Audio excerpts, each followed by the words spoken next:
একটি নিরিবিলি ছোট্ট গ্রাম, যেখানে আকাশ প্রায় উড়ন্ত পাখিদের রঙে সাজানো থাকে। শিশুরা সারাক্ষণ আনন্দে মেতে থাকে, হই হুল্লোড়, দৌড়াদৌড়ি, খেলাধুলায় মেতে থাকে সারাক্ষণ। এখানে প্রকৃতি আর মানুষ সব সময় মিলেমিশে একাকার হয়ে বসবাস করে।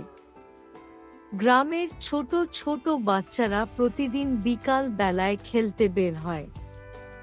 খেলতে যাওয়ার সময় বা খেলতে খেলতে যদি দেখে কোনো ছোট প্রাণী অসুস্থ বা আহত অবস্থায় আছে, তারা এটিকে আদর যত্ন করে সুস্থ করে তোলে। একদিন তারা যখন খেলতে গেল, তখন লক্ষ্য করল যে একটি ছোট্ট পাখি বট গাছের নিচে আহত অবস্থায় পড়ে আছে। এটি দেখে তারা আহত পাখিটির কাছে গেল এবং দেখল যে পাখিটি সত্যিই আহত।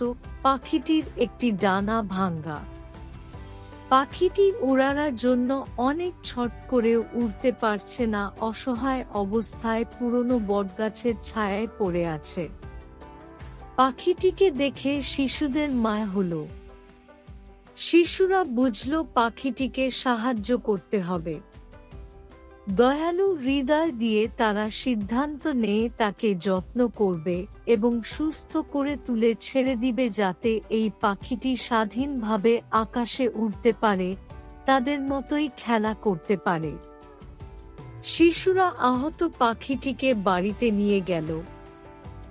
বাড়িতে নিয়ে পাখিটি থাকার জন্য একটি মোলায়েম জায়গা ঠিক করল, যাতে পাখিটি কোনো রকম অসুবিধায় না পড়ে।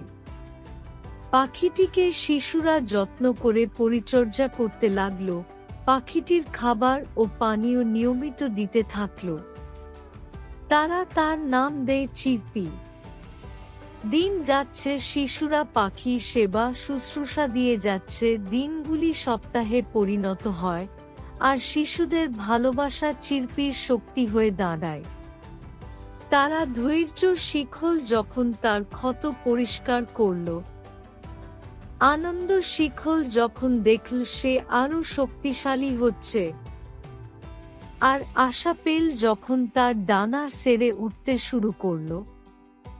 এটা শুধু পাখির ডানাই নয় যা সেরে উঠছিল, এটা ছিল শিশুদের এবং চিরপির মধ্যে বেড়ে ওঠা একটি অবিচ্ছেদ্য বন্ধন। চিরপির প্রথম উড়ান ছিল কেবল একটি বিজয়ের মুহূর্ত নয়, এটি ছিল ভালোবাসা এবং যত্নের শক্তির একটি প্রমাণ। শিশুরা শিখেছিল যে এমনকি সবচেয়ে ছোট দয়ালু কাজও একটি অলৌকিক পরিবর্তন আনতে পারে। সেই ছোট্ট পাখির ডানায় ছিল একটি বার্তা যে ভালোবাসা দিয়ে এমনকি ভাঙা অংশ আবার উঠতে পারে।